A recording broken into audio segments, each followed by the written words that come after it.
मेरे लिए एक वैसा रोल है जो मैंने कभी पहले नहीं प्ले किया, जिसमें हर तरीके की रिलेशनशिप को हमने एक्सप्लोर किया है। थ्रिलर बहुत कमाल का है। आप कोई भी एपिसोड जब खत्म करोगे आपको लगेगा कि यार ये क्या हो गया, आगे तो देखना पड़ेगा।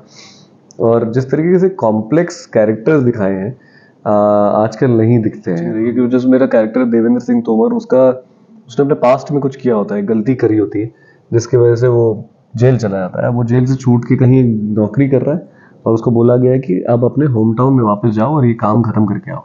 अब उसको होम टाउन वापस जाना नहीं है, क्योंकि सब उससे नफरत करते हैं। उसके फादर उससे नफरत करता है, उसके भाई, उसके एक्स लवर, उसके दोस्त, और बहुत कम लोग हैं जो उसको सपोर्ट में है।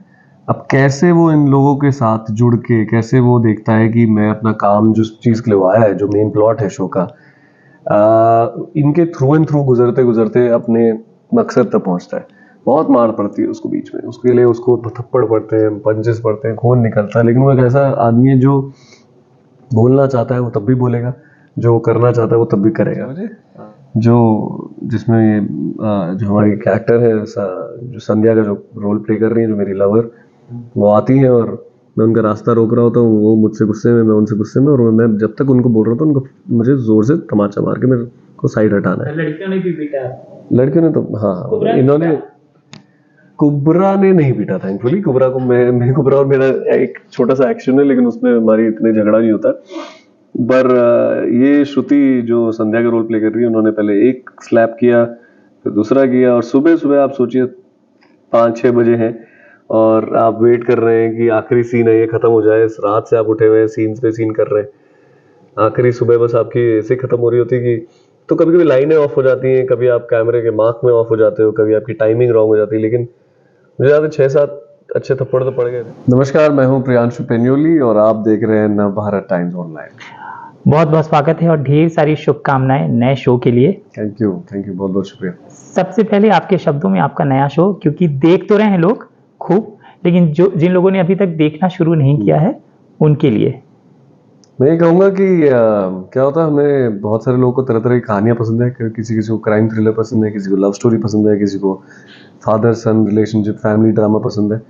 शहर लखोट जो हमने एक शहर दिखाने की कोशिश करी है, अमेजॉन प्राइम का जो शो है, नवदीप सिंह और देविका भगत ने लिखा है, और इसमें सब है।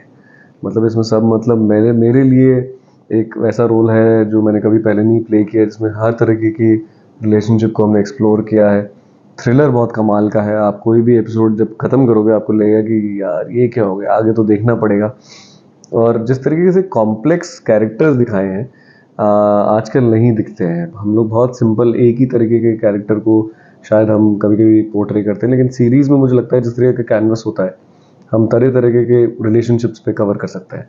और वही देव जो मेरा कैरेक्टर है, इमोशनली सोचता है, इमोशनली उसका फादर के साथ कैसा रिलेशनशिप है जो प्लॉट में कर रहा है। डार्क कॉमेडी है, मतलब बहुत मजा आएगा। हमें तो करने में बड़ा मजा आया था, आप लोग भी देखिए, जरूर मजा आएगा।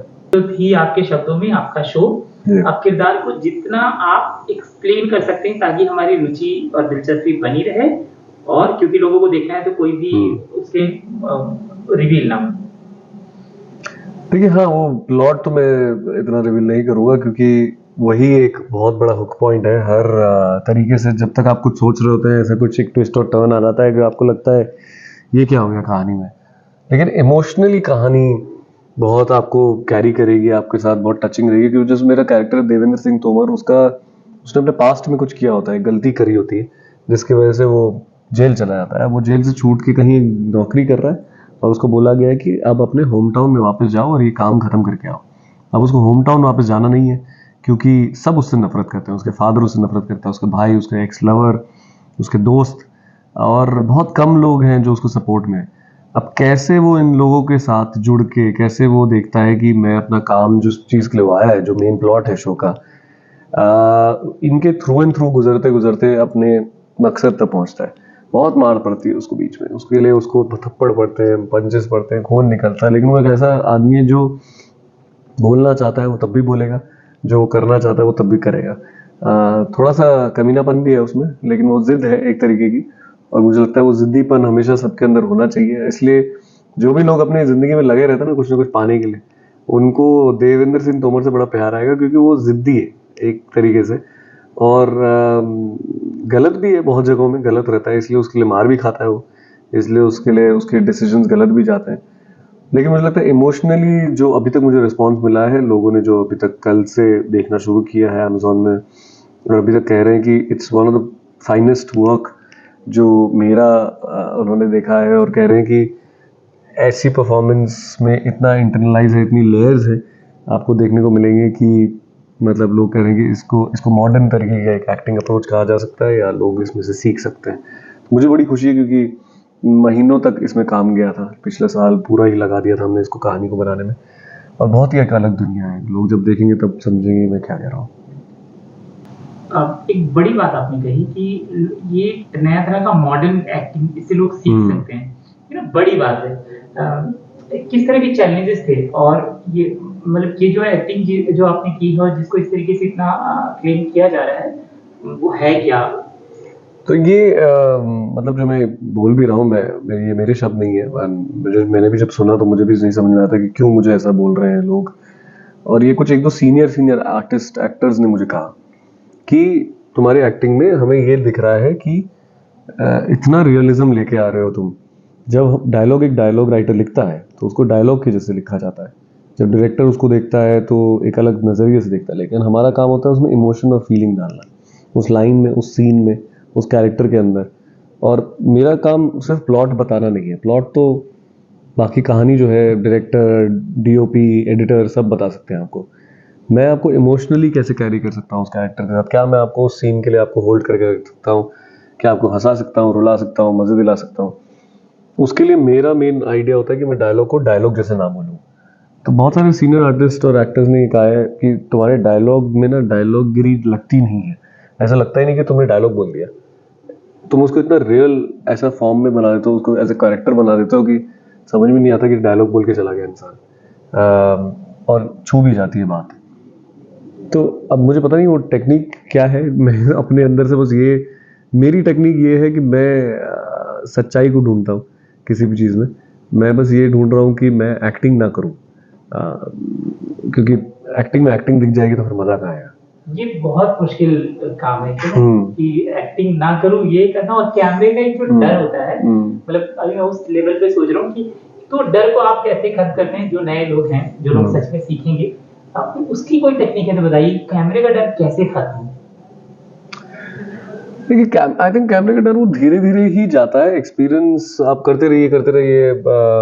आजकल तो सब फोन में तरह तरह के कैमरा है, खुद को आप रिकॉर्ड करके आप कुछ ना कुछ जितना काम करके। मैंने क्या किया, जब मैं कॉलेज के दिनों में ही था और उसके बाद मैंने फिल्म मेकिंग अपनी पढ़ाई करी 2-3 साल बैंगलोर में, इतनी शॉर्ट फिल्म्स करी, अपने किसी के साथ भी चल जाता था मैं शॉर्ट फिल्म करने के लिए। बॉम्बे में आया,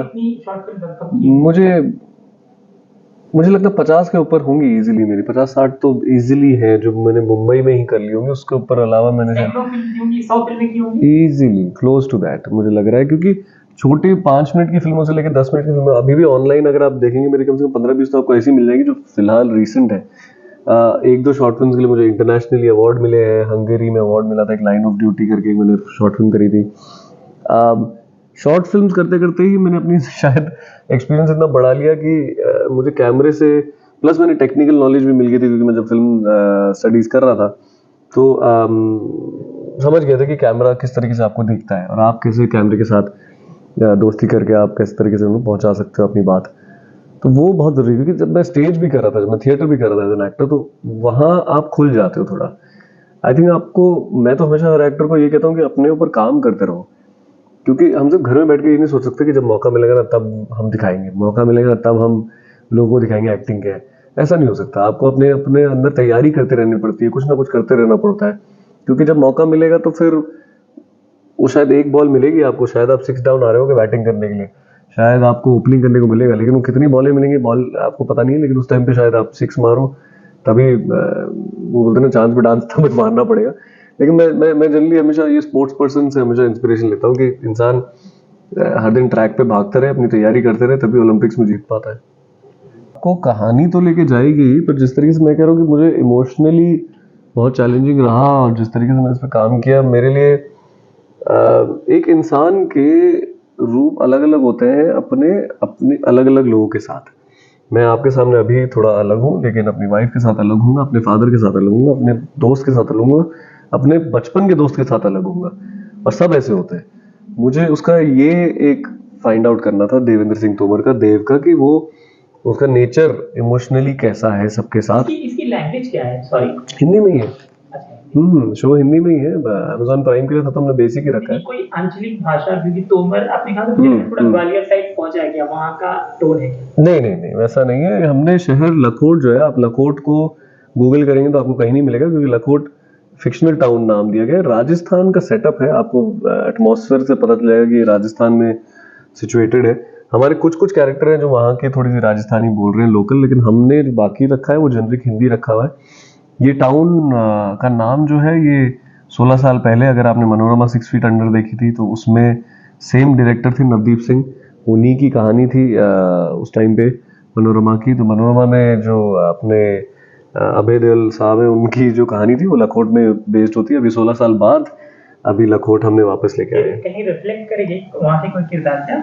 किरदार नहीं है, किरदार को इन्होंने चेंज कर दिया, क्योंकि मुझे लगता है नवदीप सिंह और देविका भगत जो इन्होंने दोनों ने वो लिखी थी और 16 साल बाद ये लिखी। उन्होंने सोचा कि तब तक दुनिया भी इतनी बदल गई है, और हर 5 साल में दुनिया बदल रही है, लोग बदल रहे हैं, छोटे शहर भी बदल रहे हैं। तो उन्होंने इस बार अब इस टाइम के हिसाब से लिखा है, इस टाइम के हिसाब से एक शहर को दिखाया है, और कैरेक्टर्स बड़े इंटरेस्टिंग बनाए हैं। सबसे टफ सीन ही बात कर लेते हैं आपका, सबसे 8 एपिसोड में सबसे टफ सीन कौन सा था और क्यों है वो टफ? एक है जब मैं मुझे पता चलता है कि ये जो लड़की जिससे मैं प्यार करता था, करता हूँ, लेकिन वो मुझसे प्यार नहीं करती, और मुझे पता चलता है कि वो प्रेग्नेंट हो गई थी और उसने अबॉर्शन करा लिया था। तो मैं दारू पी के ड्रंक होके आता हूँ उसके दरवाजे पे। वो मेरे लिए बहुत ज़्यादा इमोशनल था वो सीन, जिस तरीके से उसको प्रेजेंट करना था, क्योंकि कभी कभी क्या होता है कि हाई ड्रामा सीन बोलते हैं इसको, इमोशनली बहुत चार्ज अप सीन होता है। अब ये कहीं भी जा सकता है, ये अब इसमें रियलिज्म लाने के लिए ना बहुत आपको उसको उसको पकड़ के रखना पड़ेगा। अगर आप बह गए उस सीन में तो लोगों को लगेगा ड्रामा कर रहा है, बहुत ज्यादा कर रहा है, इमोशनल करने के लिए इमोशनल कर रहा है, लेकिन उसको अपने आप को पकड़ के रखना पड़ता है ऐसे इमोशनल सीन्स में। तो बहुत लंबा सीन है वो, आप लोग देखेंगे वो सेकंड एपिसोड में ही है, एंड में आता है। और उसको होल्ड करके रखना, उसको इमोशनली और माइंड में उस टाइम पे उसकी, क्योंकि उसने दारू पी हुई है, उसके 2-3 चीजें 4-5 चीजें चल रही होती है, वो गुस्से में भी है, वो रो भी रहा है अंदर से, और वो सवाल के जवाब मांग रहा है इस लड़की से उसके दरवाजे पे आके। तो बहुत सारी चीजों से वो गुजर रहा था उस टाइम पे, वो मुझे लाना पड़ा था, मुझे समझना पड़ा था। मेरे साथ अगर आप अपनी लाइफ से नहीं लेके आते हो, आप उसको स्क्रिप्ट से, उस कैरेक्टर के अंदर से कहीं से ढूंढते हो उसको। कितने टेक में हुआ था ये मैं 2 से 3 टेक में करा था, क्योंकि मैं जब रोता हूँ तो असली में रो जाता हूँ मेरे से। हाँ जी, मैं ग्लिसरीन विसरीन नहीं हो पाता मुझसे। मुझे क्या इमेजिन करते हो? कोई नहीं, वो इमेजिनेशन का नहीं, वो एक्चुअली वो शब्दों में ही होता है, कुछ तो आपको वहीं से ढूंढना पड़ता है। एक क्राफ्ट तो है ही, एज एन एक्टर हम लेके आते हैं उसको, अपने इमोशनली उसको चार्ज करते हैं। Also there is again as I said कि मैं स्टेज से ब्रीदिंग एक्सरसाइज कर करके, हमें पता है कि अपने आप को किस तरीके से ब्रेथ से अपने इमोशंस को कैरी करना है। सिमिलरली एक मेरा फादर के साथ जो मेरा एक सीन है, जब वो आईसीयू में है बेड पे और वो अनकॉन्शियस है, लेकिन मैं उनसे एक बात कर रहा हूँ और मुझे पता है कि वो सुन नहीं सकते, लेकिन मैं कुछ कन्फेस कर रहा हूँ उनके सामने रोते रोते। तो वो भी बड़ा डिफिकल्ट था करना, क्योंकि आपके सामने जो सिनेरियो था कि वो आपके फादर बस अनकॉन्शियस आईसीयू में बैठे हुए और आप उनसे कुछ कन्फेस कर रहे हैं कि आपकी गलती क्या थी और आप उनसे माफ़ी मांग रहे हैं।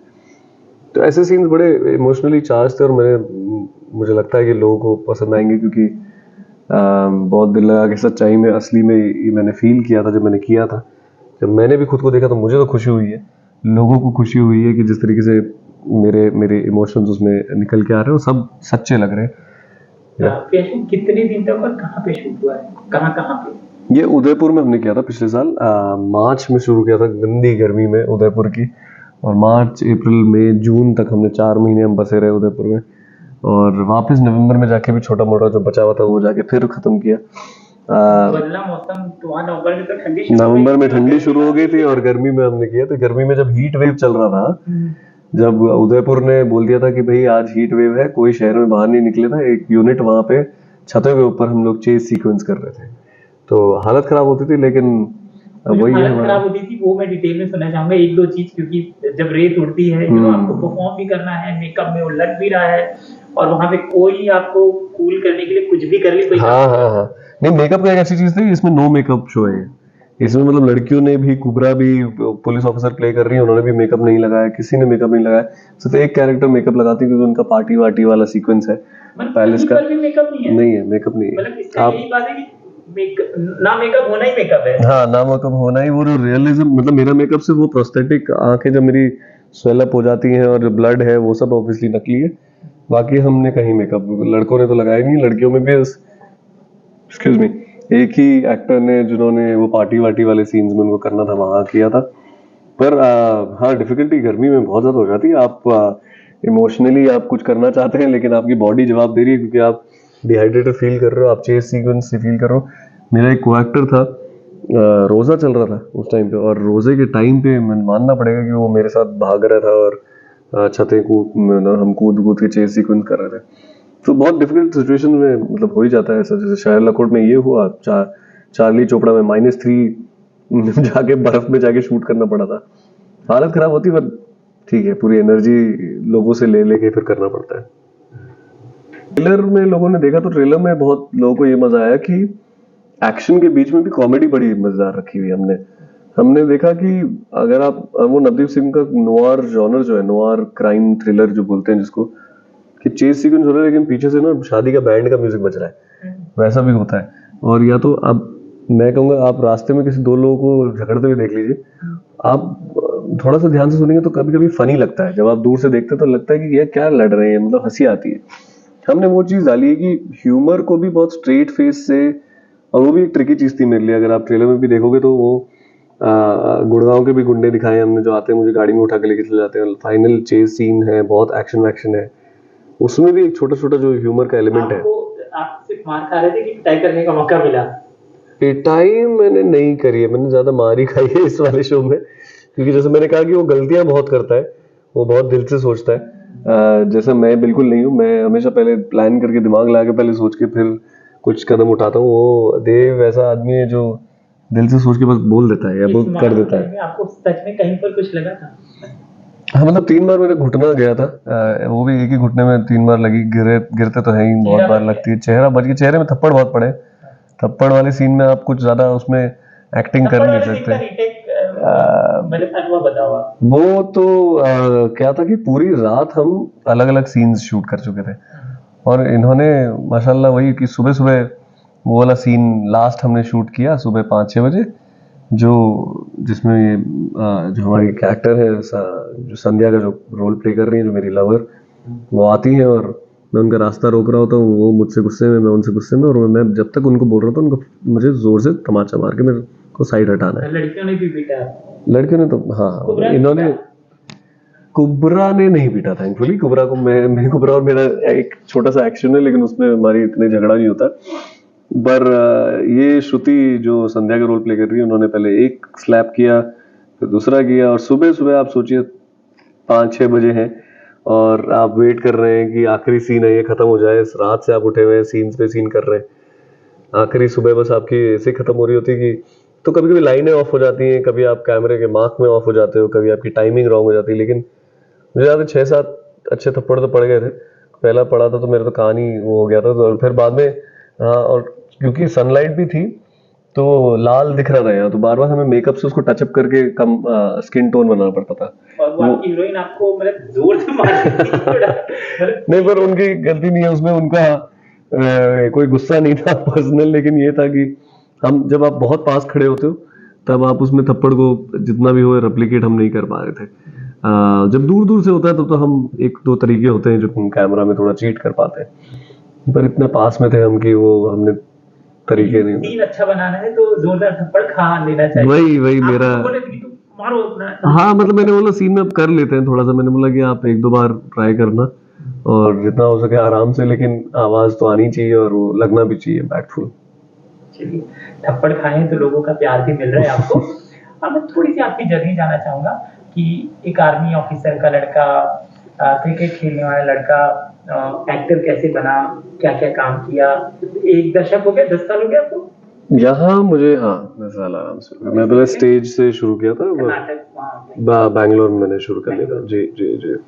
तो मतलब यही था कि 15 साल हो गए।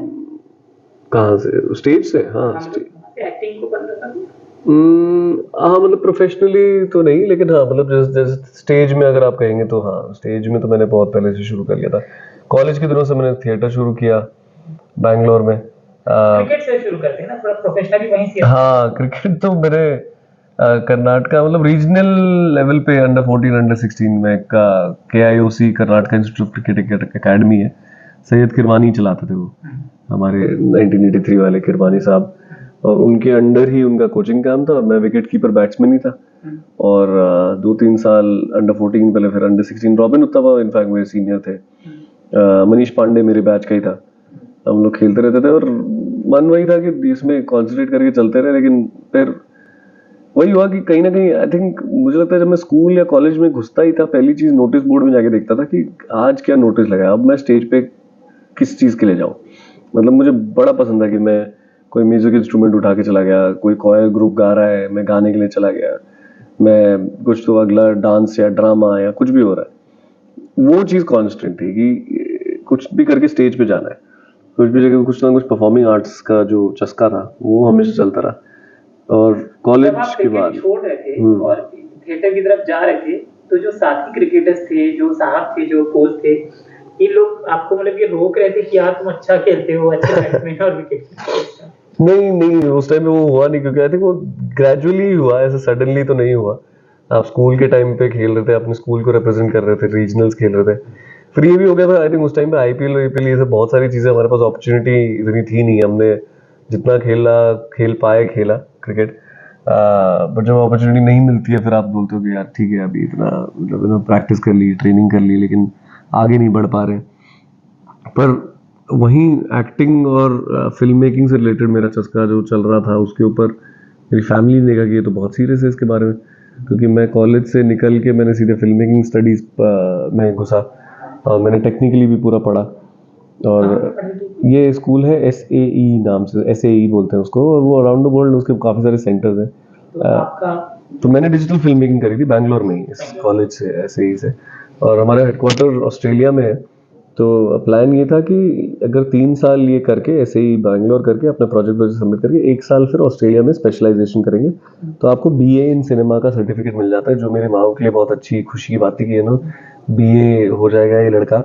ग्रेजुएशन जो हमारे मिडिल क्लास फैमिली में होता ही है कि होना चाहिए। तो मैंने 3 साल डिप्लोमा किया फिल्म मेकिंग का, और उसके बाद ऑस्ट्रेलिया के फॉर्म वॉर्म तो मंगा लिए थे, पर सडनली 2010 में बोला कि मुझे मुंबई जाना है। तो मैंने बोला क्यों, क्या? तो मैंने बोला नहीं, मुझे लगता है वहाँ मेन काम वहाँ ही शुरू होगा, ऑस्ट्रेलिया का बाद में देखेंगे, पहले मुंबई का अटेम्प्ट करेंगे। कन्नड़ सिनेमा में क्यों नहीं? कन्नड़ा मुझे इतनी, हम लोग आर्मी बैकग्राउंड में रहे तो कन्नड़ा इतनी नहीं आती थी। मैंने इनफैक्ट एक फिल्म के लिए ऑडिशन देके मैं सेलेक्ट भी हुआ था, लेकिन उस टाइम पे वो फिर लास्ट फाइनल मिनट में मेरे को बोला गया कि आपका कैरेक्टर ही उन्होंने आई थिंक हटा दिया था या ऐसा कुछ हुआ था।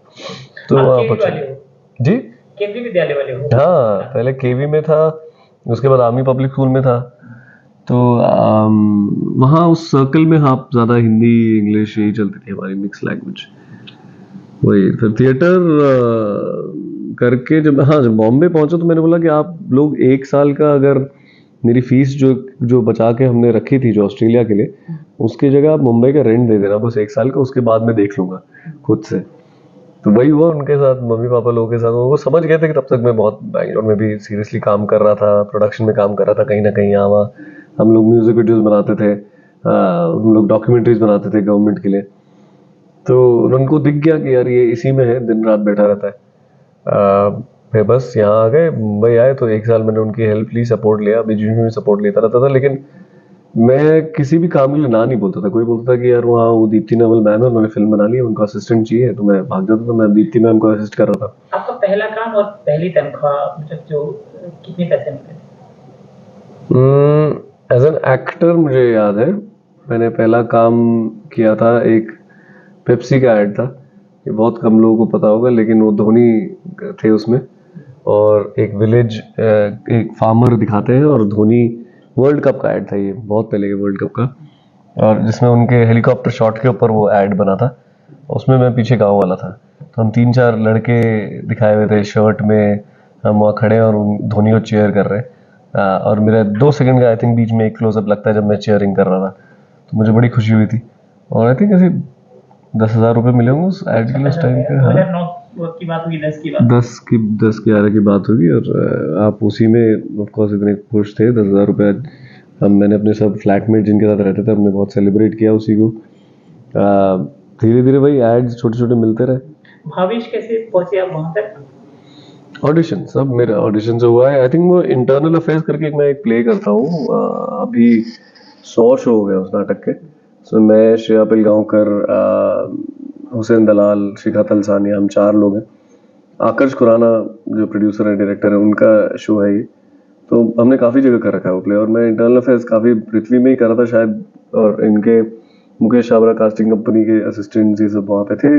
उन्होंने मुझे उस प्ले में देखा, और काफ़ी असिस्टेंट्स, वो लोग प्ले देखने आते हैं तो आपको ऑडिशन के लिए बुलाते हैं फिर वहाँ से। एंड वही राउंड पे राउंड हुए, 2-3 राउंड होते रहे, ऑडिशन पे ऑडिशन।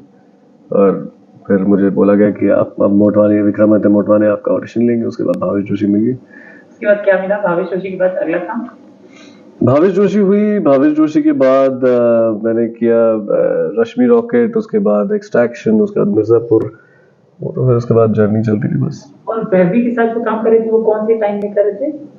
वैभवी मुचुन के साथ वो 2013 से 2015। इसकी कहानी बताइए। इसकी बड़ा दिलचस्प था आपका, मतलब एक साथ बहुत सारे किरदार। वो एक्चुअली एक शो था जो हमने बनाया था, ताज एक्सप्रेस, जो जैसे बॉलीवुड मूवी ऑन स्टेज बोल लीजिए। मतलब जैसा होता है कि एक म्यूजिकल टाइप का शो, लेकिन म्यूजिकल अराउंड द वर्ल्ड बोलते हैं, जिसमें एक्टर्स गाना भी गाते हैं। लेकिन हम लोग गाना नहीं गाते थे। हम लोग 4 एक्टर्स थे, 40 डांसर्स थे, और 2000 कॉस्ट्यूम ट्रेन आ रही है स्टेज पे, पिकॉक के सेट्स आ रहे हैं, मून, ताजमहल सब आता था सेट पे। उस जिस तरीके का शो था, जिस स्केल का शो था, वो मतलब इंटरनेशनल लेवल के लिए ही बनाया गया था। तो आइडिया ही वही था कि, और मैं नरेटर था, मैं 60 ईयर ओल्ड मैन था, तो भारी आवाज में बात करता था। फिर एक अलग बाबा बन के आता था, तो बहुत ही पतली आवाज में बात करता था।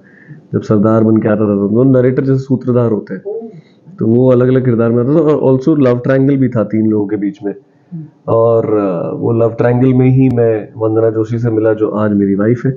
वहाँ उस टाइम पे को एक्टर थी, और उधर हम को एक्टर जैसे मिले थे 2013 में। और वो शो करते करते ही हम दुनिया घूम रहे थे, शो कर रहे थे, इतना मजा आया। मतलब I think one of the best times of our life कि आपको। और शादी कब कर ली? 13 में मिले? 13 में लेके 20 में शादी हुई। 7 साल। अच्छा। हाँ, हाँ, ये ओपेरा हो गया। तो हमने काफी जगह किया। हमने फ्रांस में जाके शोज किए। फ्रांस में हमने फ्रेंच में शो किया, पूरा का पूरा शो को हमने फ्रेंच में ट्रांसलेट किया और उसमें किया। रशिया में मैंने क्रेमलिन पैलेस में परफॉर्म किया है। मैंने तुनिसिया में 2nd century old Roman theatre में परफॉर्म किया है। Tunisia, Turkey, Taiwan, China, Russia, बहुत सारी कंट्रीज हमने करी थी। तो 120 शोज किए अराउंड द वर्ल्ड। क्या बात है। तो फ्रेंच में जब आप, एक तो फ्रेंच सीखी आपने, फिर वो भी चारों अलग अलग, मतलब टोन भी आपको अलग। 4 बोलते हैं ना आपके उसमें कि 5? 4 ओके, नहीं 5। वो एक मेन बंदा तो हाँ था, उसको मिला के 5, करेक्ट। 5। तो बाकी जगह जब आप जा रहे थे वहाँ पे, वहाँ की लैंग्वेज भी? नहीं, सबकी तो नहीं पकड़ पाए, बहुत डिफिकल्ट होता है। चाइनीज पकड़ना थोड़ा बहुत इस्तेमाल करते हैं, बिकॉज नरेटर फिर आप, जैसे जब मेरा एक कैरेक्टर था जो फ्लर्ट करता था लड़कियों के साथ, जो ऑडियंस के साथ। जब मैं चाइना में था तो मैं जाते जाते कोई सामने किसी लड़की को होगा और मैं गेटअप में होता था, तो मैं बोल देता था तागई हुआ, मतलब उसका मतलब होता है कि कॉल मी। तो ऐसे कुछ हम लोग हुए। और वहाँ की चाइनीज मैंने डालती थी। रशिया में मैंने रशियन गाना गाया था स्टेज पे। और रशिया में अगर आप जानते हैं तो मिथुन चक्रवर्ती बहुत फेमस है, जिम्मी जिम्मी आजा आजा गाना वहाँ बहुत फेमस है। तो मैं बस जिम्मी जिम्मी करता था और पूरी जनता मेरे साथ आजा आजा चिल्लाती थी और हम साथ में गाना गाते थे। तो मैंने उनको, मैं चाय वाले का कैरेक्टर था कि सूत्रधार चाय वाला बन के आता है, और मैं रशियन गाना गाता था और वो सामने से उनको भी हैरानी होती थी, यार ये रशियन गाना कैसे गा रहा है। तो 2-3 लाइनें, मतलब इतना नहीं, पर वही मजा आता था। आई थिंक वहाँ से मैंने लैंग्वेज पकड़नी शुरू करी, और इसीलिए अभी अगर आप देखें तो मैंने, चाहे आमिर आसिफ का जब मैंने रोल किया एक्सट्रैक्शन में, तो बांग्लादेशी पूरा मैंने बांग्लादेशी में बात ही करी है। सीताराम में मैंने पूरी हिमाचली एक्सेंट डाला है।